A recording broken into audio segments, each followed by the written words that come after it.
மக்களை இந்த வீடியோ நம்ம என்ன பேச போகிறோம்னா, பாலிவுட் நடிகராக இருக்கக்கூடிய மிக முக்கியமான முன்னணி நடிகராக இருக்கார் சைஃப் அலிகான். இவரை கொலை செய்கிறதுக்கு ஒரு முயற்சி நடந்துச்சு. இவரோட வீட்டில் இந்த சம்பவமானது இந்திய லெவலில் பெரிய அதிர்வலைகளை ஏற்படுத்துச்சு. இந்த வழக்கில் பார்த்தீங்கன்னா இவர் தாங்க குற்றவாளி அப்படின்னு சொல்லி காவல்துறை ஒரு குற்றவாளியை பிடிச்சிட்டு வந்தாங்க. எல்லாருக்கும் அப்போ தான் நிம்மதி பெருமூச்சு வந்துச்சு. இந்த மனுஷனும் பார்த்தீங்கன்னா குணமாய் வீட்டுக்கு வந்துட்டார் அப்படிங்கிற செய்தி கிடைக்கும் போது பெரிய லெவலில் எல்லாருமே ரொம்ப ஹாப்பியானோம். பட் இந்த வழக்கில் இப்போ டேர்னடு பாயிண்டாக ஒரு விஷயம் நடந்திருக்கு. மும்பை போலீஸ் ரொம்ப டென்ஷன் ஆகிட்டாங்க அந்த கைரேகை விஷயத்தில்.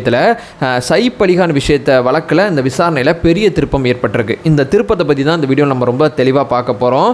கைரேகை சார்ந்த விஷயத்தில் நிறையா விஷயங்களை கோட்டை விட்டாங்களாம் மும்பை போலீஸ். பிடிச்சவங்க குற்றவாளி சரியான குற்றவாளியா அப்படிங்கிற பல்வேறு வகையான கேள்விகள் நம்ம முன்னாடி இருந்திருக்கு. இதை பற்றிய இப்போ இருக்கக்கூடிய கரண்ட் சினாரியோவை இந்த வீடியோவில் ஆவணப்படுத்தலாம். உற்சாக வணக்கங்கள், வாங்க பதிவுக்குள்ளே போகலாம். இப்போ இந்த வீடியோவில் முதல்ல நம்ம என்ன பேச போகிறோம்னா, 16ஆம் தேதி அதிகாலையில் அந்த சம்பவம் நடக்குது. இந்த மனுஷன் வீட்டில் அவரோட வேலையை பார்த்துட்டு இருக்கும்போது கீழே அவங்களோட பணியால் சவுண்டு கொடுக்குறாங்க. சவுண்டு கொடுத்தோன்னே கொஞ்சம் போய் அந்த இடத்த போய் பார்க்குறாரு. பார்க்கும்போது பார்த்தீங்கன்னா இவர் ஒருத்தர் தாக்குறாரு, இவர் மறுபடியும் அவரை தாக்குறாருன்னு சொல்லி ரெண்டு பேருக்கு நடுவில் கையால் சண்டை நடந்துச்சு. அந்த சம்பவத்தில் பார்த்தீங்கன்னா பெரிய லெவலில் அந்த குற்றவாளி இவரை குத்திட்டாப்புல 6 இடத்துல அப்படிங்கிற ஒரு செய்தி கிடைக்கிது. இவரை பார்த்தீங்கன்னா உடனடியாக பக்கத்தில் இருக்கக்கூடிய லீலாவதி ஹாஸ்பிட்டலில் அட்மிட் பண்ணுறாங்க. பெரிய லெவலில் இவர் ட்ரீட்மெண்ட் கொடுக்குறாங்க. சில ஆப்ரேஷன்லாம் பண்ணாங்க. ஏன்னா அந்த கத்தியோட அந்த முனை உள்ளே மாட்டிக்கிச்சு அப்படிங்கிற தகவல் கிடைக்குது. பெரிய லெவலில் ஆப்ரேஷன் பண்ணி இந்த மனுஷன் பொழைச்சிட்டாங்க, நல்லா இருக்காப்புல, வீட்டுக்கு கொஞ்ச நாளில் வந்துருவாப்புல அப்படிங்கிற செய்தியை நமக்கு கொடுக்குறாங்க. ஓகே, இவர் பொழைச்சிட்டாரு. இவரை அதாவது இவ்வளவு இதை பற்றி தினமணி தலையங்கத்தில் பெரிய லெவலில் சொல்லியிருந்தாங்க. இவ்வளவு பாதுகாப்பு இருக்கக்கூடிய அந்த ஏரியாவில் ஒருத்தர் உள்ளே பூந்து இந்த வேலையை பார்த்துருக்கானா எவ்வளோ தைரியமான ஆள். மும்பை போலீஸ் சட்ட ஒழுங்கை இப்படி தான் பராமரிக்குதா அப்படிங்கிற பல்வேறு வகையான கேள்விகள் அந்த சம்பவத்தில் எழுந்துச்சு. சட்ட ஒழுங்கு அப்படிங்கிற விஷயத்தில் பார்த்தீங்கன்னா மும்பை போலீஸை பெரிய லெவலில் போட்டு தள்ளினாங்க. ஒரு வழியாக காவல்துறை என்ன பண்ணுறாங்களாம், வீட்டில் இருக்கக்கூடிய சிசிடிவி ஃபுட்டேஜ்லாம் ஆராய்ச்சி பண்ணி ஒரு குற்றவாளி புகைப்படத்தை முதல்ல கண்டுபிடிக்கிறாங்க. இந்த புகைப்படத்தை அடிப்படையாக வச்சு தங்களுடைய தேடுதல் ஆரம்பிக்கிறாங்க. 40 தனிப்படை, 1-2 கிடையாது, 40 தனிப்படை இந்த வழக்குக்காண்டி அமைச்சிருக்காங்க. ஏன்னா இது மிக முக்கியமான அதிதீவிரமான ஒரு வழக்கு. காவல்துறை பார்த்தீங்கன்னா புலன் விசாரணையை மிக தீவிரமாக செஞ்சாங்க. தீவிரமாக செய்யும் போது பார்த்தீங்கன்னா ஃபஸ்ட்டு ஒருத்தர் அரெஸ்ட் பண்ணாங்க. அந்த முகபாவனை ஒத்து போலன்னு சொல்லி அவர் விட்டாங்க.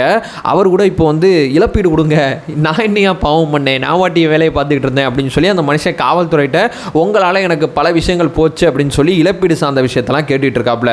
அடுத்ததாக பார்த்தீங்கன்னா அந்த வழக்கு விசாரணையில் பார்த்தீங்கன்னா தானே மாவட்டத்தில் பார்த்தீங்கன்னா அந்த உண்மையான குற்றவாளியை அரெஸ்ட் பண்ணிட்டோம் அப்படின்னு சொல்லி போலீஸ்காரங்க அரெஸ்ட் பண்ணி கூட்டு வரும்போது அவர் சம்மந்தப்பட்ட புகைப்படங்கள்லாம் இணையத்தில் வைரல் ஆனிச்சு. அந்த சமயத்தில் நிறைய பேர் என்ன சொன்னாங்கன்னா, வீட்டில் இருந்த சிசிடிவி ஃபுட்டேஜில் காமிக்கப்பட்ட புகைப்படம் வேற, கைது பண்ணுற ஆள் வேறு, ஏதோ எங்களுக்கு டவுட்டாக இருக்குது அப்படின்னு சொல்லி சோஷியல் மீடியாவில் பேசுகிறவங்க கிடையாது. இந்த தனிநபர் சார்ந்த தகவல்களை பெரிய லெவலில் கண்டுபிடிக்கக்கூடிய சில ஏஜென்சிஸ் இது உண்மையான குற்றவாளி இல்லை அப்படின்னு சொல்லி அந்த சமயத்தில் சொன்னாங்க. பட் காவல்துறை என்ன சொன்னாங்கன்னா, இவர் தாங்க உண்மையான குற்றவாளின்னு சொல்லி நீதிமன்றத்தில் ஆஜர் செய்யப்பட்டு ஜனவரி 29ஆம் தேதி வரைக்கும் இவரை பார்த்தீங்கன்னா கஸ்டடியில் எடுத்து விசாரிக்கணும் அப்படிங்கிற ஒரு விஷயத்தை எடுத்து பெரிய லெவலில் இவரை கஸ்டடி எடுத்து விசாரிக்கிறாங்க. விசாரிக்கும் போது ஒரு விஷயம் தெளிவாக தெரியுது. மனுஷன் வங்கதேசத்திலேருந்து உள்ளே அதாவது பார்த்தீங்கன்னா இல்லீகல் உள்ள திருட்டு சம்பவங்கள் பண்ணிட்டு இருக்கார் அப்படிங்கிற ஒரு விஷயத்தை கண்டுபிடிச்சிட்டாங்க. ஸோ வங்கதேசத்தில் இந்த மனுஷன் இருந்ததுனால கொல்கத்தா கூட்டு போயிட்டு, அதாவது கொல்கத்தா வழியாக தான் மேற்குவங்க வழியாக தான் உள்ளே வந்திருக்காப்புல அப்படிங்கிற தகவல் கிடைச்சோன்னே அந்த பக்கம் வழியாக கொஞ்சம் விசாரணை பண்ணி பார்க்கலாம்னு சொல்லி போகும்போது இந்த மனுஷன் விசாரணைக்கு ஒத்து வரவே இல்லை. என்ன கேட்டாலும் வாயை துறக்கலை. காவல்துறை விசாரணைக்கு ஒத்து வரல அப்படிங்கிற விஷயத்தை பெரிய லெவலில் காவல்துறை பெரிய லெவலில் மீடியாட்ட சொன்னாங்க. சரி, இவர் விசாரணைக்கு ஒத்து வர மாட்டுறாரு, ஆனால் இவர் தான் உண்மையான குற்றவாளியாக இருக்கார் அப்படின்னு சொல்லி காவல்துறை பெரிய லெவலில் பல விஷயங்களை பற்றி இங்கே பேசும்போது இந்த குற்ற சம்பவத்தை ஏன் நிகழ்த்தினார், எதற்கு நிகழ்த்தினார் அப்படிங்கிற பல கேள்விகளுக்கு விடை தெரியாமல் இருந்துச்சு. ஆனால் திருட்டு நோக்கத்துக்காண்டி உள்ளே வந்திருக்காப்புல. வீட்டோட கழிவறையை உடச்சி உள்ளே வரும்போது தன்னுடைய தற்காப்புக்காண்டி சைஃப் அலிகான் அவர்களை குத்திட்டாங்க அப்படிங்கிறது தான் இப்போ வரைக்கும் இந்த கிரைம் சீனில் இருக்கக்கூடிய தகவலாக இருக்குது. இதுக்கடுத்து இந்த வழக்கு அடுத்த கட்டம் போகவே இல்லை. சரி, இவரோட கை மாதிரி ஒன்று கையில் எடுத்துக்கலாம். அதாவது சைஃப் அலிகான் வீட்டில் பார்த்தீங்கன்னா 19 வகையான கை மாதிரிகளை பார்த்தீங்கன்னா பெரிய லெவலில் போலீஸ்காரங்க எடுத்து வச்சுருந்தாங்க. ரெண்டையும் பார்த்தீங்கன்னா புலனாய்வு டீமுக்கு அனுப்புகிறாங்க. இந்த குற்றவாளியோட கைரேகை வீட்டில் போய் கொள்ளையடிச்சானா இவனோட கைரேகை அந்த வீட்டில் இருக்கக்கூடிய கைரேகையோட ஒரு கைரேகையாவது ஒத்து போகணும்ல.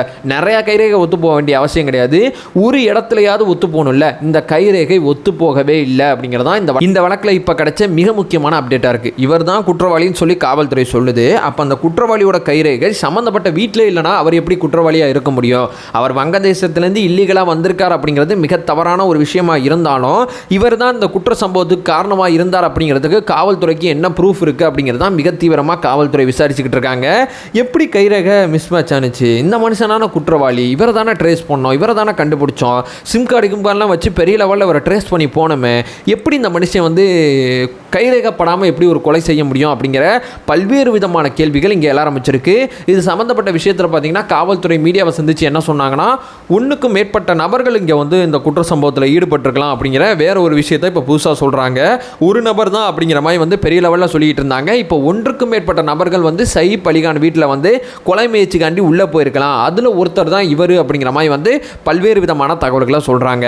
எனிவே இந்த வழக்கில் பார்த்தீங்கன்னா கைரேகை மேட்ச் ஆகலை அப்படிங்கிறது தான் மிக தீவிரமான ஒரு விஷயமா இருக்குது. இப்போ காவல்துறை இந்த வழக்கில் அடுத்த கட்டமாக என்ன சொல்கிறாங்கன்னா, சைப் அலிகான் வந்து அந்த கத்திக்குட்டு சம்பவத்தில் பார்த்தீங்கன்னா ரத்தம் அவரோட உடம்புலேருந்து வெளியே வந்துச்சுல, அந்த ரத்தத்துக்கும் இப்போ நாங்கள் கைது பண்ணி வச்சுருக்கோம்ல இவரோட ரத்தத்துக்கும் ஏதாவது ஒத்து போதா, கைரேகை ஒத்து போல, ஆனால் கொலை பண்ணியிருக்கார் அப்படிங்கிறது இவர் தான் பண்ணியிருக்காருங்கிறது பெரிய லெவலில் இப்போ வரைக்கும் நம்புகிறோம். ஸோ இந்த இவருக்கும் சில அடிபட்டிருக்கு, இவரோட ரத்தமும் சைப் அலிகானோட உடம்புல இருக்கக்கூடிய ரத்தமும் ஏதாவது ஒரு இடத்துல மேட்ச் ஆகுதா அப்படின்னு சொல்லி அவர் அன்னைக்கு போட்டிருக்கக்கூடிய ஆடையில் இருக்கக்கூடிய ரத்தத்தை எடுத்து சோதனைக்கு அமைச்சிருக்காங்க அப்படிங்கிறது இந்த வழக்கோட கரண்ட் அப்டேட்டாக இருக்குது.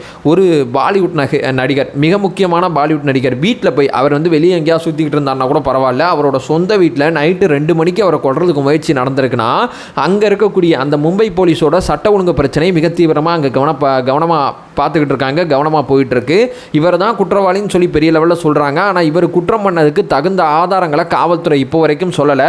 அப்போ இந்த வழக்கை அவசர தேவைக்காண்டி முடிக்கிறதுக்காண்டி இந்த வேலையை பார்க்குறீங்களா அப்படிங்கிற மிக தீவிரமான கேள்வியை அவரோட ரசிகர்கள், அங்கே இருக்கக்கூடிய சில அரசியல்வாதிகள் பெரிய லெவலில் எழுப்பிட்டு இருக்காங்க அப்படிங்கிறது இப்போ இருக்கக்கூடிய கரண்ட் அப்டேட்டாக இருக்குது. இப்போ உங்களுக்கு என்ன தோணுது? இந்த வழக்கோட கரண்ட் அப்டேட்டை உங்கள் முன்னாடி கொண்டு வந்து வச்சுட்டேன். இந்த வழக்கில் முழுக்க நடந்ததை ஒரு தெளிவை இந்த வீடியோவில் ஏற்படுத்தியிருப்பேன் அப்படிங்கிறது நம்பிக்கையாக இருக்குது. இது சார்ந்த உங்களோட கருத்துக்களை இந்த வீடியோக்குள்ள கமெண்ட் பண்ணுங்கள். நம்ம சேனலை ஃபர்தராக ஃபாலோ பண்ணிங்கன்னா செய்திகள் சார்ந்து முழுமையான புரிதல்களை நம்ம ஏற்படுத்திக்கிட்டு இருக்கோம். நம்மளோட ஒரே நோக்கம் அறியாமை அகற்ற வேண்டும், அறியாமை அகற்றப்பட வேண்டும். Thank you so much.